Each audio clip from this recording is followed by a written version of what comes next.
Consider the following formula. Which of the following statements is true for this formula? To solve this question, we're going to need to graph this equation so we can analyze the relationship between t and r. Normally, we would identify a cause and effect variable and label our axes accordingly. However, there are answer choices that have both t and r as causes and effects. So that means it truly does not matter which way we label our axes. There's no best practice for labeling them. So I'm going to label y as t and r as x and continue from there. If you would like, you could rewrite the expression to say y equals 1 minus x now that you've chosen which variables represent x and y. If it's easier to just look at familiar variables, but for the sake of the video, I'm going to keep things in terms of t and r. So to find our t-intercept to start the graphing process, we need to let r equal 0. So we'll rewrite our expression, t equals 1 minus 0 instead of r. T equals 1 minus 0 is just 1. So our first intercept point is at 0, 1. Then to find our r-intercept, we need to let t equal 0. So instead of t, I'll write 0 equals 1 minus r. Then opposite operations will add r to both sides. And that will give me r equals, this cancels, leaving me with just 1 on the other side of the equal sign. And that rewritten as a coordinate point is 1, 0. Let's plot these 2 points. Over 0, up 1 would put me right here. And then over 1, up 0 would put me right here. We can connect these 2 dots and have our graph.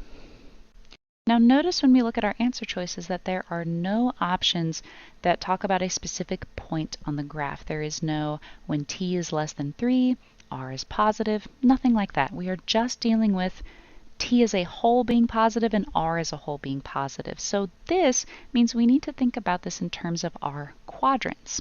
Let's start with quadrant 1 and quadrant 3. Quadrant 1 is when t and r are both positive. And quadrant 3 is the opposite, where t and r are both negative. Now before we move on to the rest of our quadrants, notice that there are no values for the graph in quadrant 3, meaning whatever answer is referring to quadrant 3 is incorrect. And that would be answer choice D, saying that they are both negative.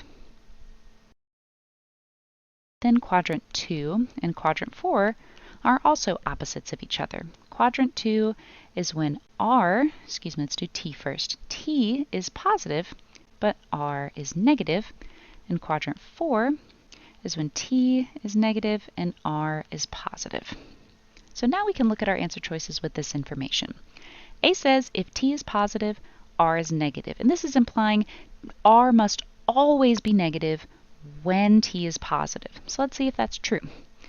In quadrant 2, it is true because t is positive and r is negative, but we also have a small portion of the graph that is in quadrant 1, which means that t and r are both positive. So A is incorrect.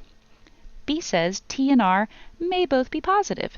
This word may says that for some portion of the graph it may be positive, and that is true with what we just talked about. In quadrant 1, there is a small portion of the graph, a small portion of time when t and r are both positive. So B is our correct answer. But let's be absolutely sure and check C. C says if r is positive, then t is negative. That is talking about quadrant 4. And while there are values in quadrant 4, again, we still have some values in quadrant 1, meaning that t is not always negative when r is positive. Sometimes when r is positive, t is also positive.